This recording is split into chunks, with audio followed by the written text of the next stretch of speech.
Welcome back, America. I'm going to tell you why I like Tim Scott. This man is a gentleman. Even when he's in the midst of a firefighter debate, he's still a gentleman. He says things that other people won't say. He has integrity. You know that he means what he says. He's a man who understands history. He and his family have lived history. He is a conservative. He is a Republican. He believes in liberty. And I have to be honest with you, folks. He comes under attack because he doesn't fit the left-wing stereotype. And yet, he's the happy warrior. He keeps moving along. And he keeps talking to the electorate throughout the country and during these debates. And whenever he speaks, I pay attention to it. Tim Scott, how are you, sir?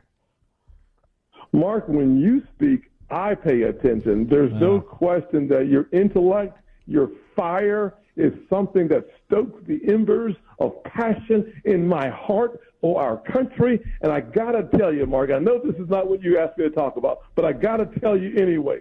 When you wrote the book, The Democrat Party Hates America, I said, But I got to tell you, Mark, after watching the dude in the House, I won't even mention his name, refer to me as Sambo, it just tells me that the Democratic Party, that they don't just hate America. I think Joe Biden doesn't like black families, because when I look around, what I see is them using race and class to divide our country. It is wrong, Mark. It stirs my soul, and I can't imagine why in the world they keep doing that to our country.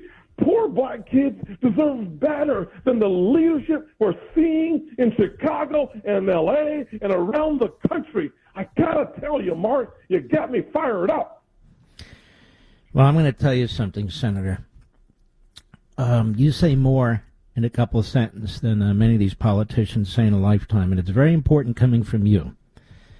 Because there's no denying my race, your race, my faith, other people's faith, and so forth and so on. And the Democrat Party has you pegged. They have Clarence Thomas pegged. And I think of Frederick Douglass, one of my great heroes. He escaped slavery. Yes. He's self-taught. He's an intellectual. He's a scholar. 1852. He disagrees with many of his fellow abolitionists, not on slavery, of course, but they're trashing the Constitution. And he says to them, why are you trashing the Constitution? The Constitution doesn't perpetuate slavery. It's the greatest governing document on the face of the earth. We need virtuous people to administer the Constitution. That's what we need. And that sounds to me a lot like you. Well, Mark, I got to tell you, I'm a fan of Frederick Douglass, too, and Abraham Lincoln. And what those two men understood, it was celebrate our founding fathers, not because they were perfect.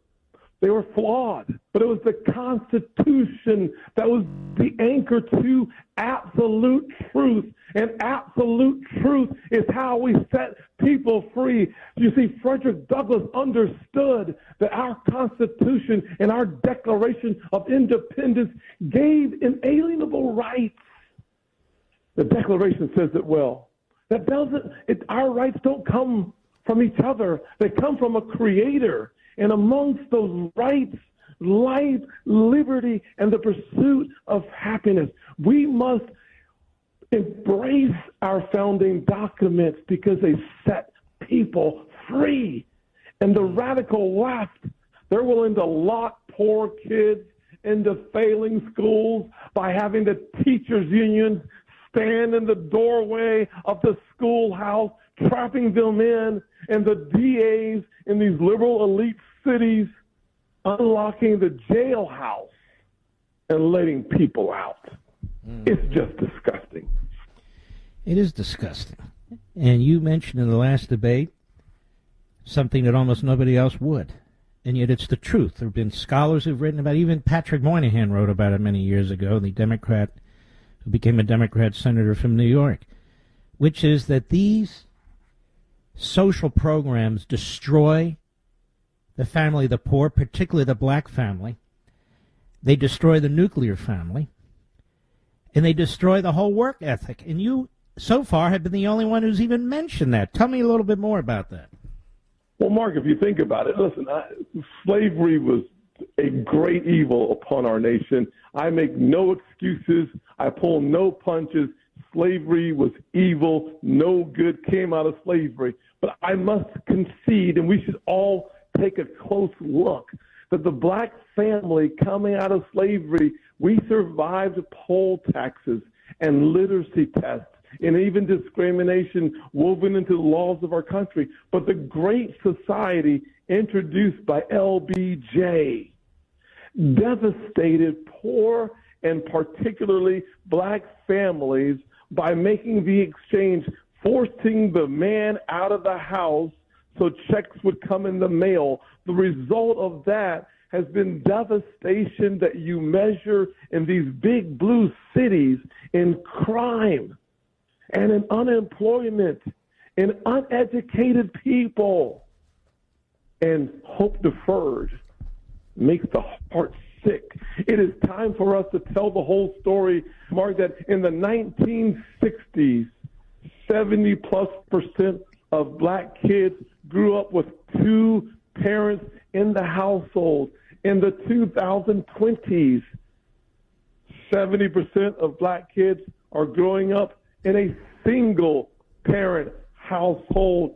And that is the foreshadowing for the rest of the country. Now 40% of white kids in working class families are growing up in a single parent household. If you want to know if socialism works, take a look at the devastation around our nation. And I must stand up and shout from the rooftops if I can't reach the mountaintops, because I was that poor kid, Mark, growing up in a single parent household, mired in poverty. But thank God Almighty, I was given the greatest citizenship on earth.